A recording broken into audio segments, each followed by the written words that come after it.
Libras, what is going on with you this week?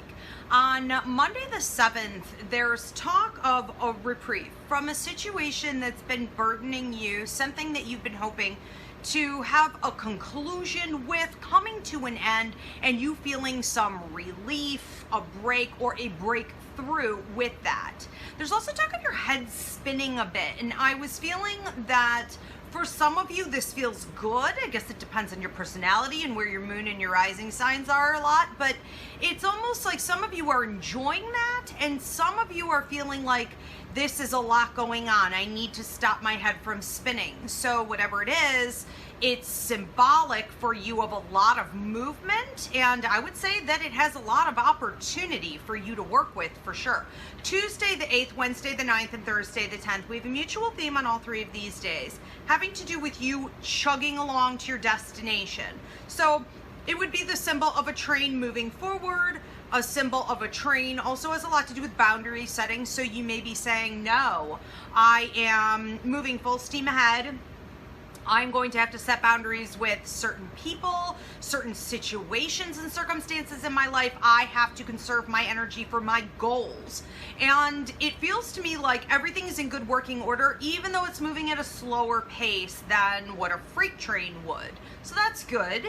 Now on Tuesday the 8th, there is talk of additional spiritual development with you. So whether you are experiencing prophetic dreams, you're having a lot of visions, clairvoyant visions while you're awake, your ears are ringing, you have the clairaudience where spirits are putting thoughts in your head. That would be mediumship. There's an awful lot going on with you, including some telepathy, which can lead to anxiety attacks. I think that this is a time for you to be mindful about where you are with your intuitive intelligence and make sure you're getting it under control and then using it wisely. Develop that. Now on Wednesday the 9th, in regards to some of this chugging along that we were talking about on those 3 days, we have in addition talk of the paternal energies, living or deceased, your ancestors, as well as your guides, looking at their watches and saying, it's time, it's time. So I do feel like there's something brewing. There's some kind of major change coming in. We could say the winds of change are starting on that day, and you'll be seeing it, feeling it, and hearing it.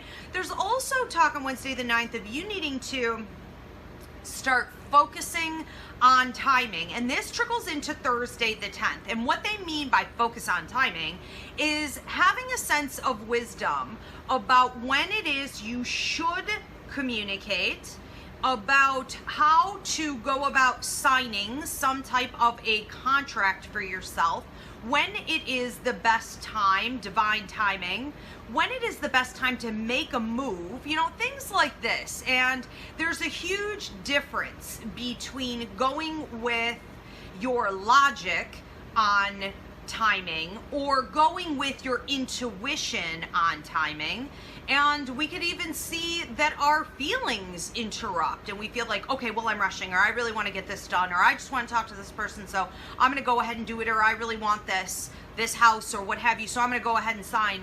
Wait a minute. So slow down. We have a free mini class up called Divine Timing, when to make a move. Pay attention on both of those days. This is a lifelong skill, all right? Now, on Thursday the 10th, if you do this right, we are going to see an increase with love or relationship and or your money or whatever you consider a resource. On Friday the 11th, there's talk of sincerity counts. So in your communication or in anything that you do, make sure that you're doing it from a sincere place. You're being seen or recognized on that day. There's also talk on the 11th of child's play. This could be someone younger than you. This could be someone in your circle who is childlike, wanting you to play with them.